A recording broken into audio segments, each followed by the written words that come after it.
자, 로컬 옵서버 코디네이트에서 매트릭이 어떻게 적히는지는 앞에서 한번 확인을 해봤고요. 아까 TT 코디네이트에서 했던 것처럼 XYZ 코디네이트 중에 이 Z 코디네이트를 거의 0으로 둔다라는 근사를 끌어와야 되는데요. 예, 여기선 제가 이 듀어데스 이퀘션에 들어오는 커넥션 코에피션트를 계산을 해봤는데 이거 일반적으로 0이 아닌 걸 확인을 했고요. 그래서 초기 값을 Z도 0으로 놓고 Z에 관한 속도 값도 0으로 놓더라도 Z가 약간 플럭추에이션이 생기는 게 사실입니다. 예, 하지만 제가 주장하고 싶은 바는 그 Z의 플럭추에이션은 시간이 조금 지나면서 에버리지 아웃 될 수 있는 종류의 성질이고 값도 크지 않기 때문에 주로 X방향으로 벌어져 있는 두 테스트 매스 사이의 거리를 재는 과정에서 리딩 오더 코렉션에는 영향을 안 미칠 거고 서브 리딩 오더 코렉션에만 영향을 미칠 거기 때문에 지금 우리 논의 범위에서는 무시하고 넘어가겠습니다. 그래서 Z 코디네이트의 플럭추에이션을 무시할 수 있다고 가정을 하면 매트릭 모양이 조금 간단해지고요. 좀 흥미로운 거는 매트릭의 난트리비얼한 부분이 이 DT 스퀘어 하나밖에 없잖아요. 이건 우리가 옛날에 특수상대론에서 출발해서 중력을 처음 도입하려고 시도할 때 썼던 종류의 매트릭 모양과 완벽하게 일치를 하죠.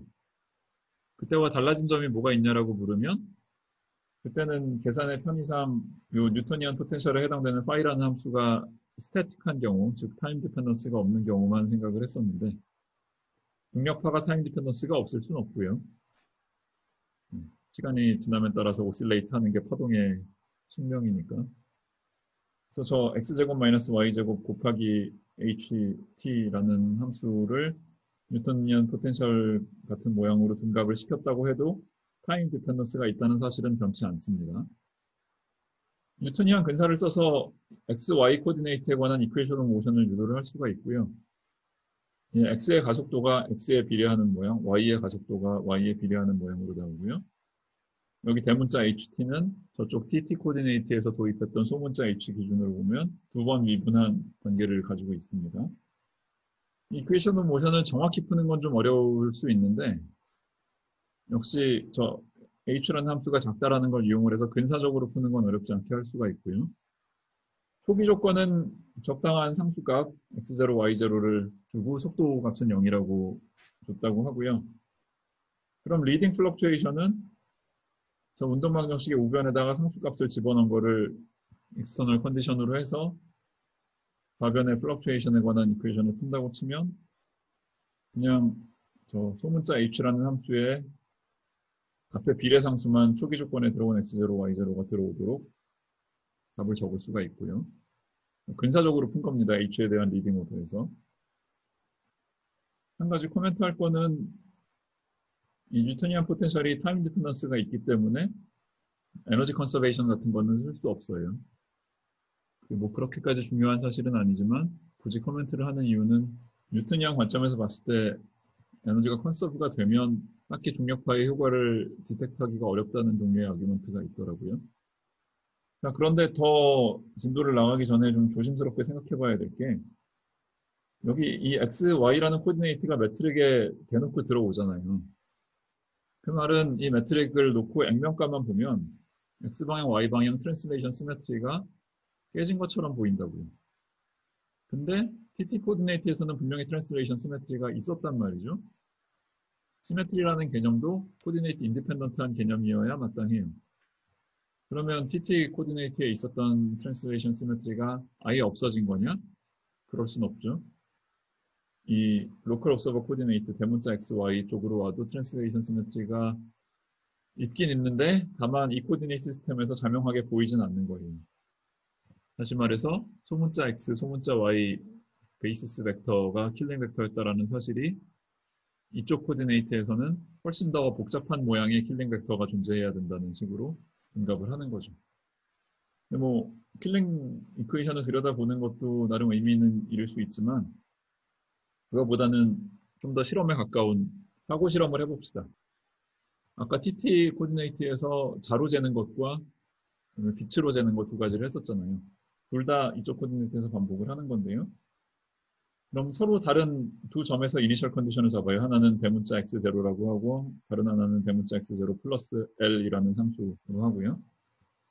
이 코디네이트에서는 x값이 상수로 유지가 되는 게 아니라 둘 다 중력파에 의해서 플럭추에이션을 하죠. 플럭추에이션에 관한 이퀘이션을 방금 리딩 오더에서 풀었고요. 그럼 왼쪽 점 내지는 A점에서의 플럭추에이션은 이렇게 적히고 오른쪽 점 B점에서의 플럭추에이션은 이렇게 적히고요. 그럼 그 플럭추에이션 두 개의 차이는 이건 매트릭을 가지고 잰 거니까 물리적인 의미가 있는 값이 되고요.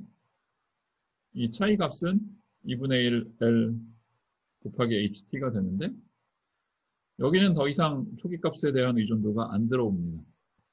즉 트랜슬레이션 인베리언트한 결과를 얻어냈어요. 뿐만 아니라 TT 코디네이트에서 측정했던 그 피지컬 거리가 리딩 오더 거리에서 얼마나 벗어나는지 양이 TT 코디네이트에서 계산했던 것과 지금 이 로컬 옵서버 코디네이트에서 계산한 게 같은 값이 나온 거죠. 빛의 라운드 트립을 이용을 해서 시간으로부터 거리를 유추해내는 것도 이 코디네이트에서 반복을 할 수 있는데요. 예, 이제는 dt 제곱 앞에 매트릭 컴포넌트가 non-trivial하기 때문에 앞에 tt 코디네이트에서 했을 때와는 달리 프로퍼 타임이 코디네이트 타임과 일치하지 않습니다. 그래서 그림이 좀 많이 복잡해요. 왜냐하면 코디네이트가 픽스된 선이 실제로 테스트 바디의 월드라인이 되지 않고요. 테스트 매스는 여기 녹색으로 그린 조금 다른 패스를 따라 움직이게 돼 있고 이 파란 선에서 녹색 선 사이가 그 델타 대문자 x라고 불렀던 플럭추에이션이 되는 거고요. 언제 출발해서 언제 반사돼서 언제 돌아오는지 추적할 때 이 출발점, 반사점, 도착점의 점의 위치가 플럭추에이션을 고려해서 결정된다는 것도 조심해야 되고요. 테스트 매스의 트래젝토리 자체가 더 이상 직선이 아니라 곡선이라는 것도 고려를 해야 되고 타임 방향 매트릭 컴포넌트가 트리비얼하니까 프로퍼 타임 계산할 때 매트릭을 잘 집어넣어야 된다는 점도 주의해야 되고 그나마 간단한 건 X방향 매트릭은 이제 트리비얼해졌기 때문에 X방향 거리는 물리적인 거리와 코디네이트 거리가 일치한다는 건 그나마 다행이죠. 되게 조심하지 않으면 오답을 딱 내기 좋은 그런 복잡한 상황이 됐는데요. 옛날 사람들, 예컨대 미스너 스톤 윌러 교과서에도 이런 관련된 계산이 나와 있는데 정답을 내지 못했고요. 이 계산을 잘 하려면 TT 코디네이트에서 한 다음에 결과를 번역해 오는 게 낫다라는 식으로 얘기를 했다고 하는데 그래서 실제로 그 라이고 팀에서 일했던 어떤 분이 무려 2004년, 2005년쯤에 짤막한 논문을 하나 썼어요. 어찌 보면 당연한 결과긴 하지만 이 코디네이트 시스템에서도 모든 효과를 다 잘 고려를 해서 왕복 시간을 프로퍼 타임을 제대로 계산할 수 있고 제대로 계산하면 TT 코디네이트에서 계산한 거랑 같은 결과를 얻는다. 말은 쉬운데 그리고 원리적으로는 당연한데 중요한 물리량들은 코디네이트에 디펜드하면 안 되니까 막상 실제 계산 과정을 추적해 나가는 건 결코 쉽지 않았다는 거죠. 그래서 저도 수업 준비하면서 이번 논문을 좀 차근차근 읽어봤는데 이 논문의 좋은 점 중에 하나는 뉴토니안 사고방식에서 어떤 점들이 벗어나는지를 몇 가지 요인으로 나눠서 분리해서 계산을 하고 나중에 하는 방식을 택했고요. 일반 상대론을 깊이 공부한 사람한테는 오히려 불만스러운 접근 방식일 수도 있지만 뉴토니안 직관을 선호하는 사람 입장에서는 좋은 접근 방식일 수도 있는데 아무튼 플랫 스페이스 결과에서 벗어나는 이유를 뉴토니안 관점에서 세 가지로 분석을 했고요. 방금 전에 보여드린 그림에서 있었지만 테스트 매스 자체가 좌표값이 가만히 있지 않고 시간에 따라 좀 움직인다라는 사실을 고려해야 되고 또 하나는 빛의 경로를 쫓아갈 때 이건 사실 TT 코디네이트에서도 마찬가지였지만 DT, DX 코디네이트 벨로시티가 그냥 플랫 스페이스에서 값 1에서 살짝 벗어난다는 걸 고려를 해줘야 된다는 거고요. 세 번째는 그 왼쪽에서 가만히 기다리고 있는 테스트 매스에서 프로퍼 타임을 계산할 때 그냥 코디네이트 타임과는 다른 값을 준다는 거. 이 세 가지 요인을 다 제대로 고려해야만 TT 코디네이트에서 계산했던 값과 일치하는 값을 얻을 수 있다는 걸 아주 구체적인 계산을 통해서 이 논문에서 이분이 밝혔습니다. 계산 중간 과정도 수업 시간에 소개를 할까 잠시 고민을 하다가 과정이 좀 너무 길어지는 것 같아서 생략을 했고요. 아까도 잠깐 언급했지만 이런 수고스러운 과정을 굳이 이쪽 분야 종사자가 고민을 한 이유는 요즘 인터페로미터 기술이 발전하면서 테스트 매스를 일부러 지오데식에서 벗어나게 하는 방향으로 조작을 가하기도 하는데 그 조작은 이쪽 로컬 옵서버 코디네이트에서 더 이해하기 쉽기 때문에 그렇다고 합니다.